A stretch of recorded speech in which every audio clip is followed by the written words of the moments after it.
안녕하세요. 생기한의원 박지영 한의사입니다. 제가 피부 질환을 전문적으로 진료하기 때문에 피부 환자분들의 특성에 대해서는 누구보다도 잘 이해를 하고 있는데요. 대부분 피부 환자분들이 건강기능식품을 챙겨 드십니다. 특히 유산균은 거의 대부분 드시는 것 같아요.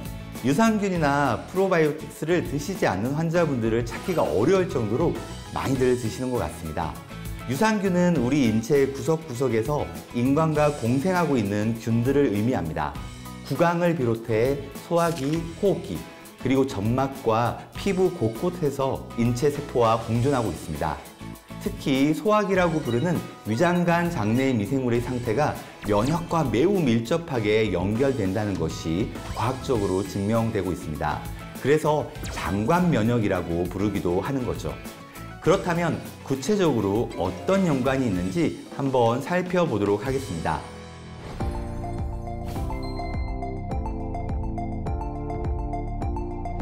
먼저 장내 미생물의 환경이 좋을 때 우리 몸에서 일어나는 현상입니다.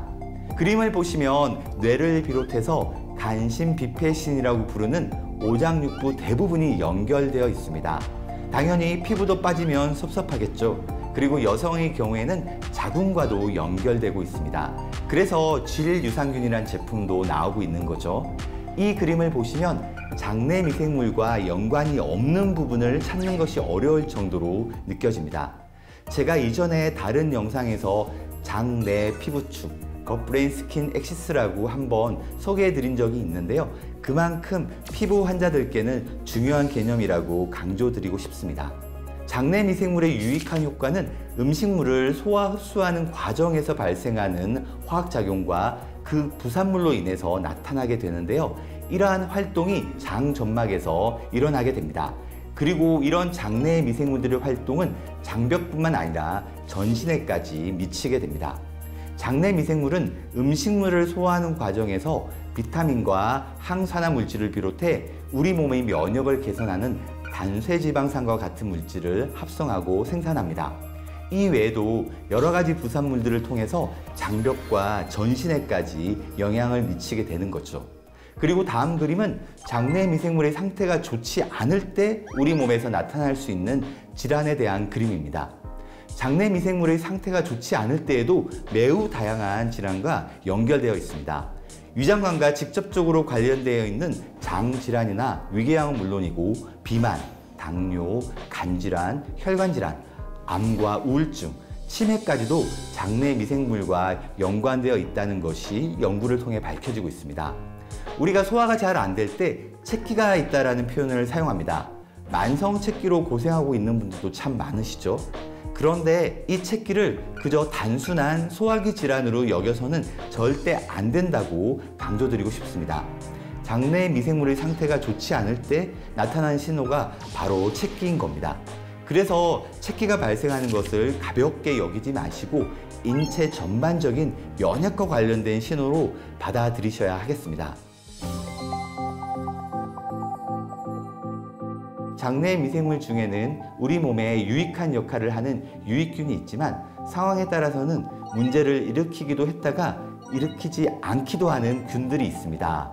그런데 극단적으로 가정을 해서 장에 유익균만 가득한 상태는 과연 건강한 상태라고 할 수 있을까요?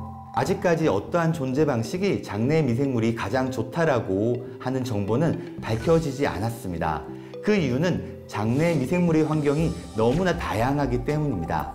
같은 인종이라도 지역별로 우세한 장내 미생물이 다른 경우가 많습니다. 그리고 같은 인종의 같은 지역의 사람들도 공유된 미생물이 3분의 1 정도에 지나지 않기도 합니다.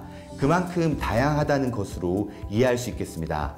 그래서 어떤 특정 균이 얼만큼 있어야 좋다라고 표준을 제시하는 것은 비현실적인 목표로 인식되고 있습니다. 연구자들도 연구를 계속하면서 이러한 인식이 많아지고 있습니다. 중요한 것은 장내 미생물이 건강할 때 나타나는 특성을 우리가 파악해야 한다는 거죠. 현재까지의 연구에서는 미생물의 종 다양성이 중요하다는 것으로 결론 내리고 있습니다. 단순히 유익균이 많고 유해균이 적어야 한다는 개념이 아니라는 것이죠. 다양한 유익균과 유해균이 공존하면서 종의 다양성이 확보되는 것이 무엇보다 중요하다는 것입니다. 이 그림은 한 연구진이 장내 미생물 환경을 통해서 코로나 증상 심각한 정도를 예측하기 위해 고안했던 모델입니다.